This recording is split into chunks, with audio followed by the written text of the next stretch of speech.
Hello guys, I'm Super Ron. Welcome back to the channel. We are back at Auto Shack and we have got one of my favourite cars back in the workshop, this Japanese Ferrari.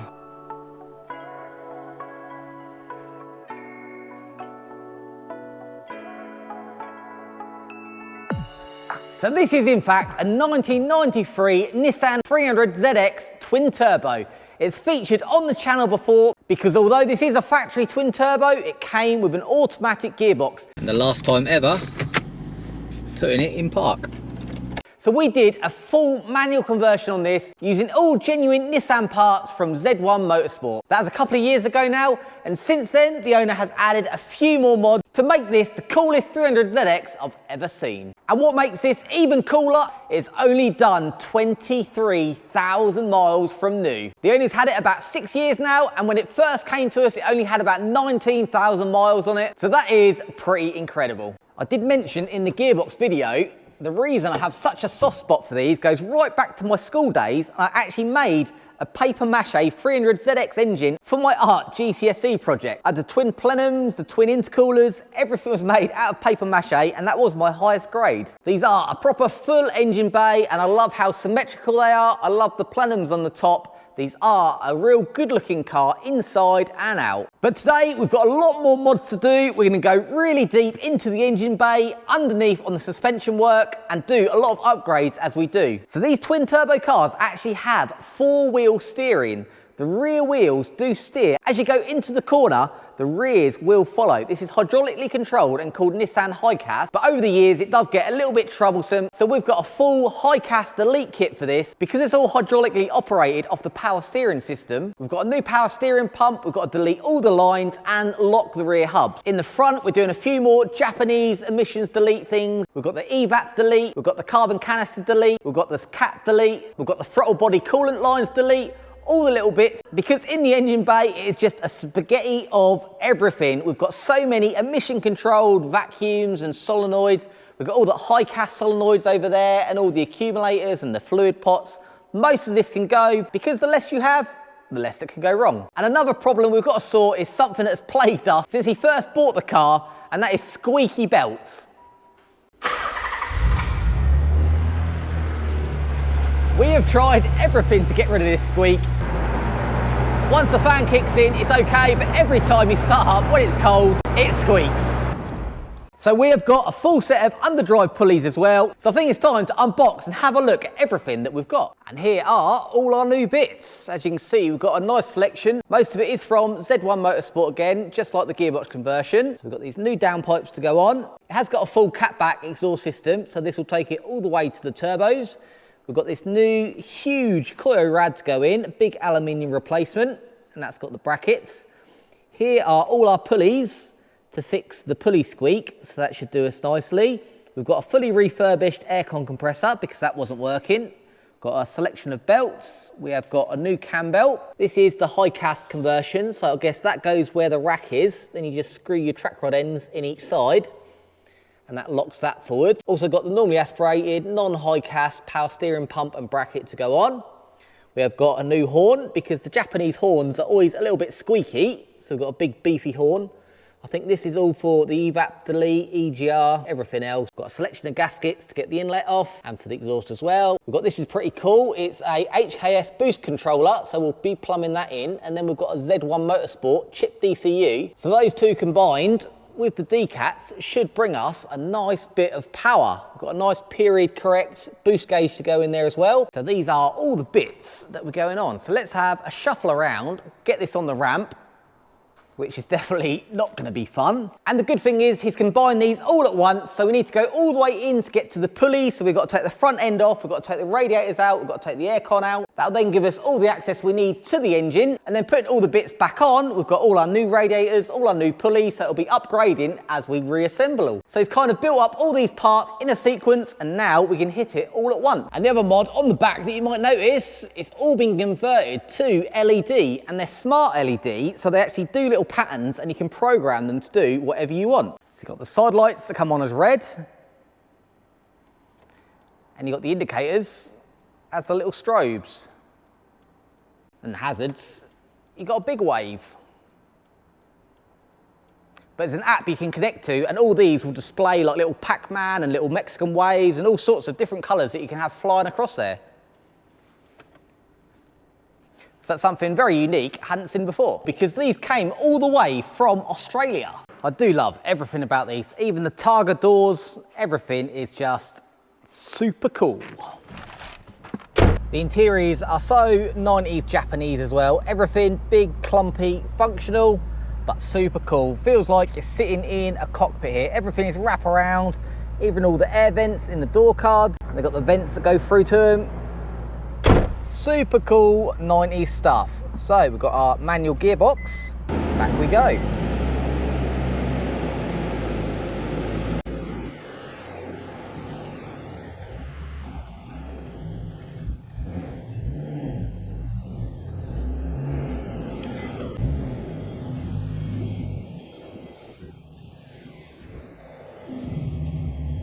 It's tight, haven't got a lot of wiggle room, but we'll just make it.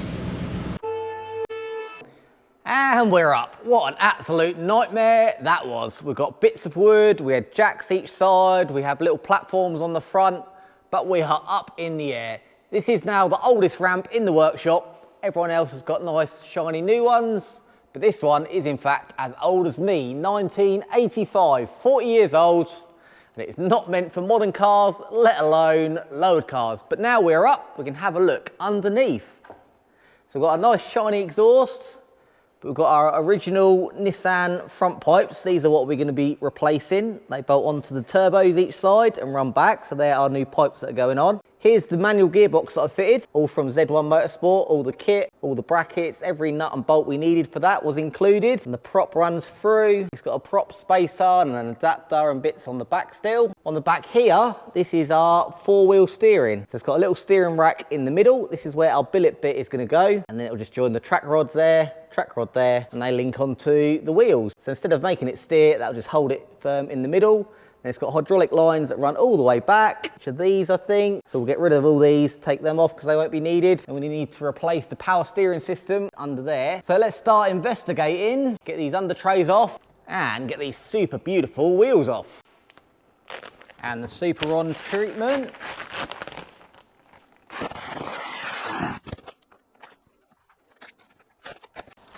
All nice and safe. So I might not have to take the bumper off. I'll leave it on for now and we'll take it off if we need to. But everything I need is going to be in here. These are the solenoids for the rear steering. I guess one to go left, one to go right. Power steering bottle. So all of this is going to be deleted, all the wiring for it. These are the wiring plugs that was for the automatic gearbox. So I reckon we can have a full tidy up in this area and that'll be nice and empty. One of the pipes does go to the solenoid as a return. So I'm not sure whether that just goes straight down to the pump now. We'll have a look. We've got our new radiator to go in. We've got all our new pulleys that are down there. We've got a nice little K&N tucked in there. And that goes to our twin turbos. They look kind of funny without their center panel in. So what I'm going to do is start stripping off in here, getting all this out and getting access to all the pulleys. And then I've just got to work out where our blanks are. Apparently you do have to take off the inlet. So we'll do a little bit of research into that. First of all, I'm going to get this front end all apart. And there it is, all clear. So I've got all the bits out that we're taking out. So that's made it nice and easy and it is really working in well together. I've got all the Hicas solenoids and everything off there, all the lines out. Here's our Hicas pump with the power steering on the front and the Hicas on the rear. As you can see, the normally aspirated one chops the rear off, which has just got the high pressure going to the power steering, whereas before it had another section on the back that went to this one, and that went up to the Hicas, and then each solenoid will just go each way. I'm going to try and get it all out without cutting, and it's handy that we're replacing the aircon because the lines run along there, and they're just down here, and there's a little bolt just in there that sits under the aircon compressor. So with that, we can get all the lines out intact. So I just need to get the main crank pulley off, and I need to get the pulley off the alternator. We might have to take the alternator off for that, but as the power steering pump's all gone, we got nice easy access. Carry on stripping some more. There's the front hard lines all out and they joined onto there, and another happy little overlap. I just had to take all the covers off. It has like brackets that all go over it, and that also uncovers the lander sensor, which we'll have to take out when we replace the downpipe. So everything is overlapping all at the right time. So now I'll undo these, and it's just these two big ones all the way down, hook them out, and then we can put all these clamps back up again and there'll just be two empty slots. And they go up and over and there's just two unions there and there. Then we can bolt this out. Got to try and get the boots off and then undo the track rods both sides. And then that will bolt up in its place, looking much cooler. So I've got it unclipped all the way down, and it turns out there's even more valves and stuff. So those pipes go to that solenoid block there, more electronics, and that's what hooks over the top. So we'll get them out as well. And there's the Hicas rack all unbolted. So just like the front, it's got a drumstick each end. I just had to drop the exhaust so I could get to the unions, but they can go back on. Here is our replacement. So it's a genuine Nissan part, and just like a steering rack, it just came in and out both sides. When pressure went in here, that just pushed that side out. But we're locking it, so we've got this billet piece, and the track rods bolt straight into there, and that'll just lock the distance side to side. And then you'll still have adjustability. If you see up there, just like a normal track rod end, you can adjust in and out, but it should lock it in the standard position. So we'll get that bolted back on. I've got the lines all the way out now, so we've got these 2 holes missing all the way down, and another line out intact. So we've just got to fish out a couple of back bits, and we'll have the whole system removed. And there is the Hicas fully removed. So I managed to get every single component out, every single pipe, without chopping a thing. So it can be used on another car, or if you ever wanted to put it back, it is ready to go. So we start all the way at the front. We've got the twin power steering pump. That links round to the solenoid, and then we've got to return back to the reservoir. The solenoids are electronically controlled, and they go down these pipes under the engine. Little link pipe there, then these goes all the way down the car. Don't know if this is some kind of pressure compensating valve or whatever that was under the subframe. Goes round and into the rear steer. So now we've got all this removed. And there is its replacement all in. Got that nice shiny billet bit bolted in on the original mounts, and then the track rods just bolt straight into there. They're done up nice and tight. The things I like about these Z1 stuff, they put a lot of work into development, because although the mount is billet aluminium, it's got steel thread inserts, so you can do it nice and tight without the worry of pulling it out. So now they're back connected to the wheels, and the little plug that was at the top to that solenoid block, I've just cable tied to the top of the mount, just so that's not flying around and getting stuck in the drive shafts. So I can put these boots over. They've even got the little ridge for the clips to go back on. And that rear end will be done. We can start putting the front end together. As I was in exhaust mode, putting the back boxes back on, thought I'd move on to the front pipes. So we've got decat replacements, and they're actually quite a bit bigger than the originals. This is all sound deadening and heat prevention. The actual size is there if you look. So it's going from about a 2-inch to a 2.5. So these will be a nice big upgrade. These do have temperature sensors in, which the new ones don't. Apparently with the tune, these aren't needed anymore, so I'll just leave them there for now, but if not, they disappear into the car, so we'll have to unplug them. But if we do need them, we'll just have to weld some bungs into the exhaust. But let's get these on. And all on and looking pretty. That's going to be a massive improvement out of the flow, out of the turbos. That's going to swoop around and fly out the back. They'll fit on there nice and easy. The only thing I had to do was just bend the little heat shield for the starter motor there, was a bit close.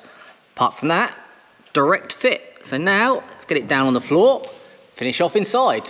And while we're this deep in, it'd be silly not to do the cam belt. It's last done in 2019, and it's not done many miles, but obviously that's 6 years ago. So we've got all new Nissan parts. So we'll get that changed and all on. And the good thing I love about these genuine belts is they have little markers that line up with your front dot and your rear dot. So it does make it idiot proof. We've got them on all 4 and also on the crank as well. As you turn it around, they do disappear, but for initial fitting, that is really helpful. So we'll tension it all up, do some rotations, and then start building up with our new bits. And after a few rotations, doing the full procedure, I've just left it alone for 5 minutes, because those will know the pain of getting that exact gap and then waiting the 5 minutes to make sure it is. But we're bang on 4mm, so we are all tensioned up. And while I was doing that, I've started taking the inlet off, because we are doing the EGR delete, the PVR system delete, the carbon canister delete, the throttle body coolant line delete, and anything else we can get rid of under there, which means taking this super complex plenum off, which is what I'm doing at the moment. So once we get under there, we can start getting rid of stuff. But we are nearly at the halfway point where we're putting stuff back on rather than taking it off. So one thing about the good Nissan design, at least it has given me somewhere to sit. Had this nice little shelf. So it seems like I've been sitting in here for several hours. I think we are just about ready to lift it off. Got all the ones on the side, all the bits underneath, all the bolts in the middle. So let's lift it out. I thought I was close before, but boy was I wrong. There is so much underneath these inlets connected, going all down both sides all the EGRs going in the bottom, all the turbo lines. There's about 600 coolant lines. There's all kind of idle control on the back. But I think we are now ready to come off. Like I've said about the last 20 times. Is this the one?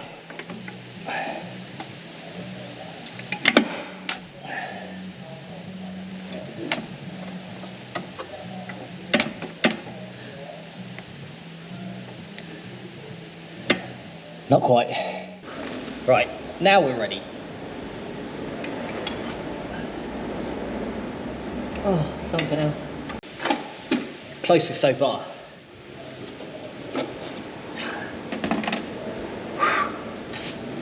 Now we're ready.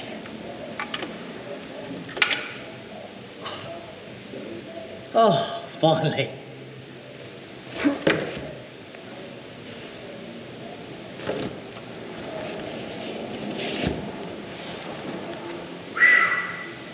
Inlet is off. And now it looks like any other V6 engine. Nice and compact, nice and short, nice and tidy. You've got the 6 inlets in the middle, but there are so many things connecting to the bottom of this inlet. We've got a whole water pipe system that goes through a block in there, goes through the inlet, goes through the trumpets, goes through the throttle bodies. All of these we're going to be deleting and simplifying all that. So all of these hard lines will be going. The EGR pipes go in there and there, were a nightmare to get to. They sit there and there. They'll all be going and blanked off, so I won't have to put them back on, thankfully. So we simplify the water system that goes down to the turbos there and feeds from the rear rail there, instead of going through all of this spaghetti. It'll simplify it, and then there'll be no chance of them splitting in the future. So with these EGRs, can't even see it, the EGR valve is somewhere there at the back, so we've got to get that out as well. We've got the carbon canister, I think is down in one of these corners. We'll get that out, and all the vacuums and all the pipes that go to that. So we're going to have a big pile of bits for the bin. But what a job that was. And all off, and looking much tidier on here now. So we don't actually need anything. All we need is the air pipes that go each side. Everything else has been deleted. Just chopped off the little pipes. So that just looks a bit neater from the top. There's not empty pipes. Also deleted the PRV, which is the pressure regulator vacuum release valve system. So the solenoids can go bad, so it's just another load of junk that we can get rid of. And then we got our EGR delete. So where the pipes went on the top, we've got these blanking plates. They go on there and there. That's nice and easy. Same on the other side. The most difficult bit is going to be the actual EGR delete itself, because it's right at the back there. Some people say you can't do it with the engine in. You have to chop it off as you go. So we'll remove some water pipes and have a look, and then this will blank off in the exhaust manifold. We've got the carbon canister pipes that come through here, carbon canisters sitting down there.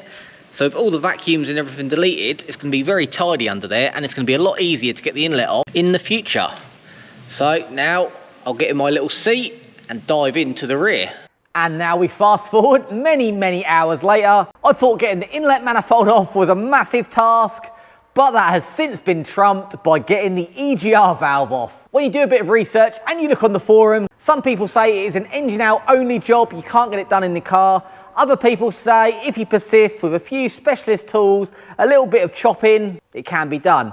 We have persisted, and we have got the full EGR system removed. And here it is. Here is the EGR valve exhaust gas recirculation. It gets its feed from the passenger side exhaust manifold. That's screwed into there. That comes up this pipe into the manifold here.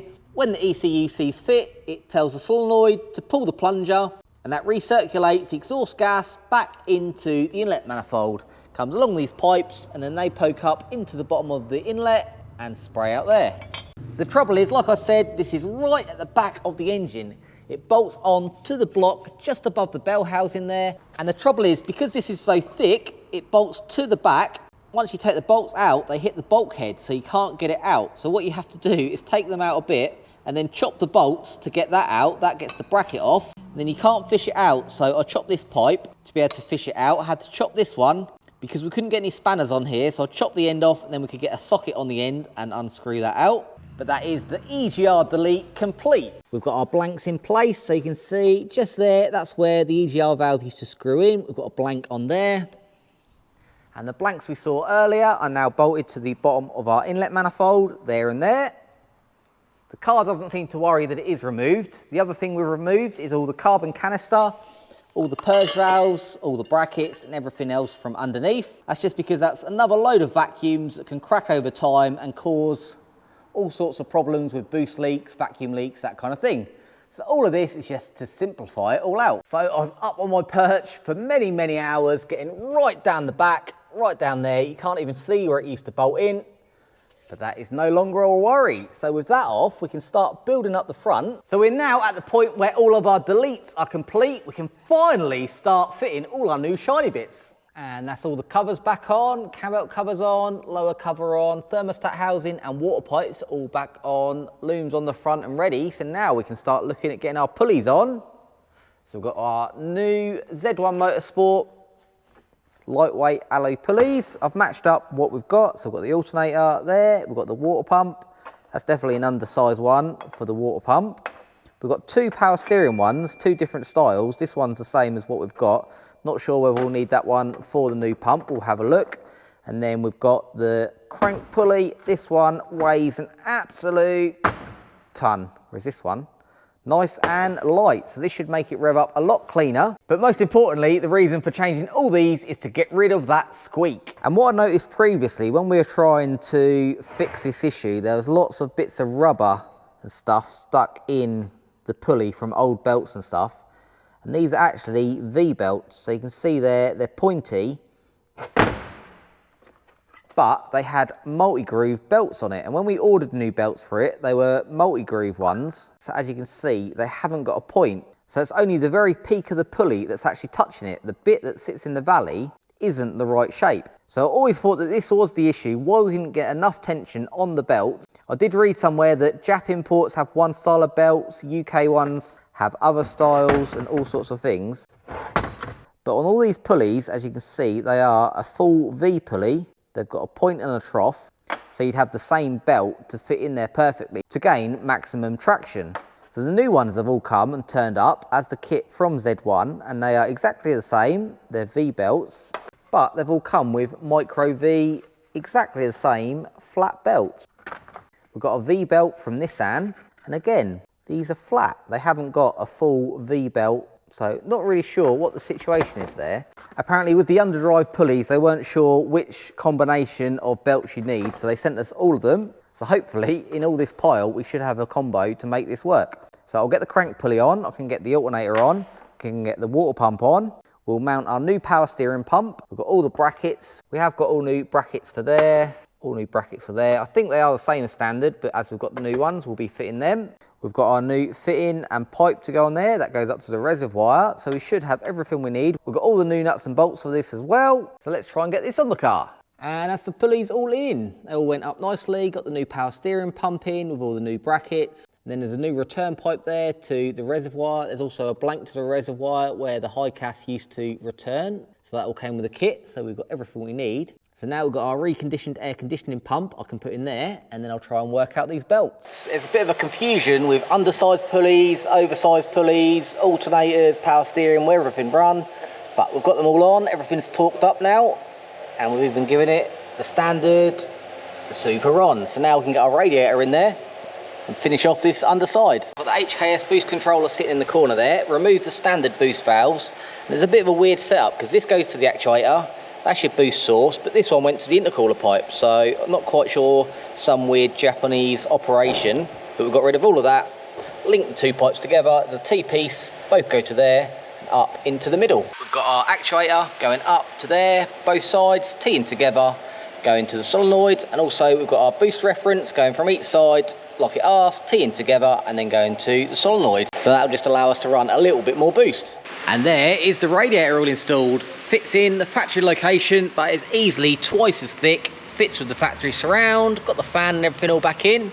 So this side is now looking pretty cool. So finally, we can get the inlet back on. And the inlet is on. So we've got the full engine back together, all boost pipes back on, inlet, everything is wired in and back together. I had to blank off all the little outlets that used to go to the carbon canisters and everything else. So we've got ones here. All I've done is put a bolt in there with a squidger sealer and a clamp on it. So that's all done. There's another one just under there, another one under there, another one there. And I've got our HKS boost controller all in. So we've got our ones going down to the actuator area, and then we've got a reference line in that goes to the inlet manifold. Conveniently, the standard map sensor is just here, so I've teed into that. We've put all new vacuum hoses in throughout, and everywhere has got new clips on as well, so we are all nice and secure and nice and airtight. Everything along the back is all back together. We are all fluided up, and that means we now have a runner. And it runs absolutely sweet, and we have no squeaks from the belts. So it's been ticking over nicely, everything's warmed up, everything's up to temperature. Great success. And we're just as complete underneath. We've got all that new radiator in, that fits in with the original cowl, all the original brackets for the water pipes all fit in nicely. So that's all spinning there. We've got all our new pulleys on. You can see super on, spinning around there. We've got our alternator pulley on, we've got our brand new power steering pump up there, all bled up. We've got our new aircon compressor on, so we've just got to gas it up and then we can give that a test. That is all plumbed in and wired in. It is nice and quiet under here. All our downpipes are on. We've got no leaks. It's all on. Sounding pretty cool. I've run it all up to temperature, dumped the oil out, give it a fresh change, so we are super ronned up under here as well.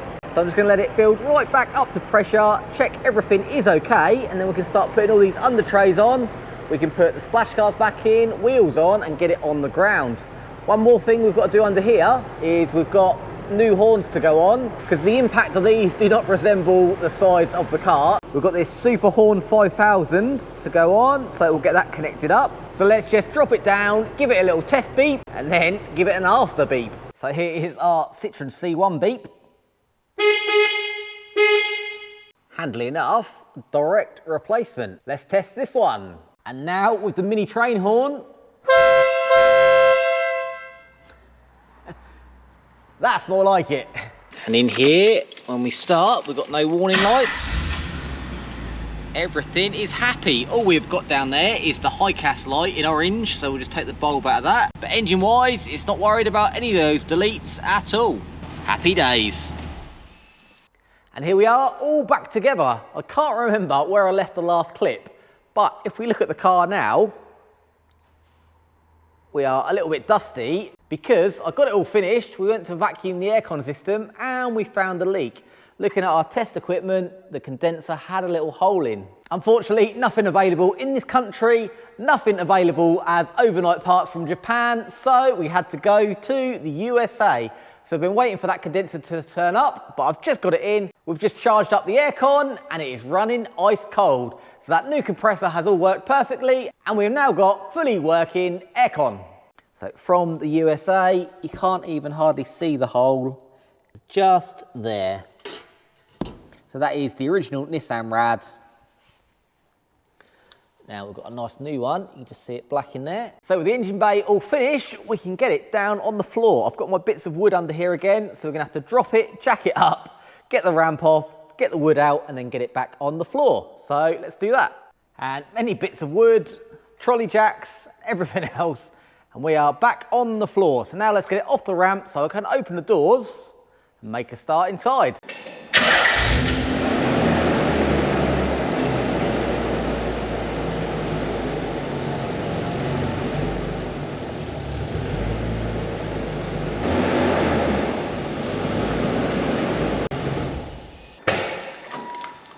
Easier. While we were waiting for the aircon bits, I did climb in and start having a little look at the interior bits. I've got all the trims off the middle to get to the wiring, and I think we're going to put the HKS boost controller in this little cubby hole here. The car does also have an HKS turbo timer, which is stuck under there. I thought it'd be really cool if we could fit both of these in. Some proper 90s JDM, double HKS stacked in there, but I don't think they're both going to quite fit, so we might put this one back under and just have that on its own in the middle. I've pulled all the loom all the way through, so we've got our HKS loom I depinned the plug, so the terminals are still on there. I just depinned it out of the plug just to get it through the small grommet hole, and then we can put that back in. Also ran our vacuum line through, so we've got that in the car, ready for our boost gauge. And I just noticed, matches the steering wheel, which is pretty cool. So this is going to sit up here, nice and discreet, but still in your eye line. And then we've also got the chipped ECU to fit from Z1 Motorsport. Not sure where they are on these, I think they might be under there, so we'll look that up. And once all these interior bits are in, we'll be able to go for a drive. That's the boost controller stuck in, drilled a hole in the top for the plugs to come out, so you're not going to see it when that's in there. It's going to look very smart. Now just need to put the plug back on my terminals, wrote it all down before we took it off, like that. And then I'll just get a power on earth from the radio, and it should fire up. There we are, tapped into the power feed to the stereo. So now if we turn the key on, we should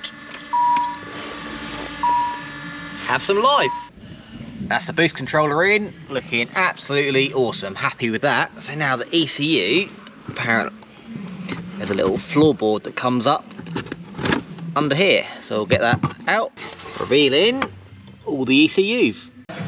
Just swapped over the cage onto the new ECU. So now the Z1 Motorsport can go back in and plug in and in. So I've just run the pipe work and the illumination up for the gauge. Got that hooked up to the light feed. And I just warmed the edge up here to give this a bit of a curve, just so it follows here nicely.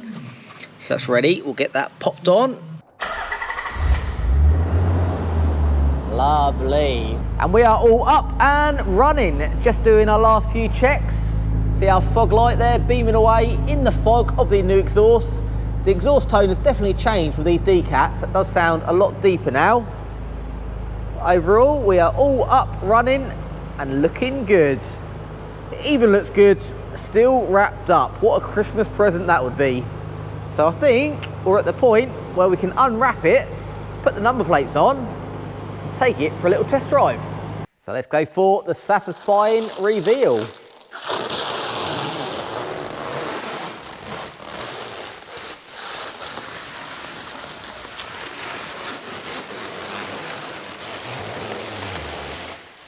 Very nice.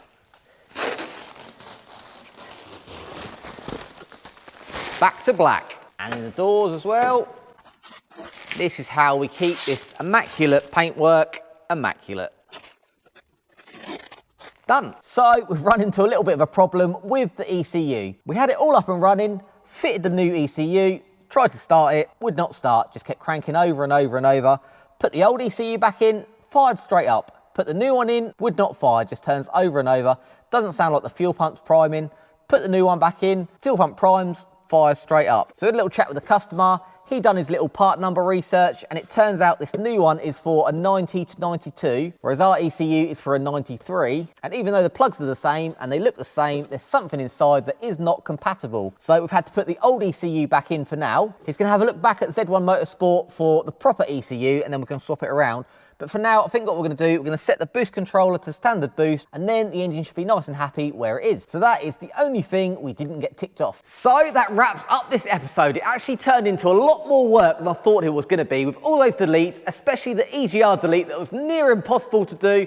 But we got there in the end, and then fitting all the new parts was just so much more satisfying. So we've got all the pulley kit on, we've got all the new radiators, we've got the timing belt, we've got the steering delete on the back, we've got the decat, and now we have got fully working ice cold aircon, which I've had to drive this out and about a few times in the heat, and with the Targa top and a black car, it absolutely cooked. So getting the aircon working was a much needed priority. I hope you've enjoyed this episode. It probably is quite a long one now, but we've jam-packed it all in one big edition. But as the journey of this car continues, I'm sure we will see it again on the channel. So make sure you give it a like, be sure to tune in next week, but until then, make sure you have fun.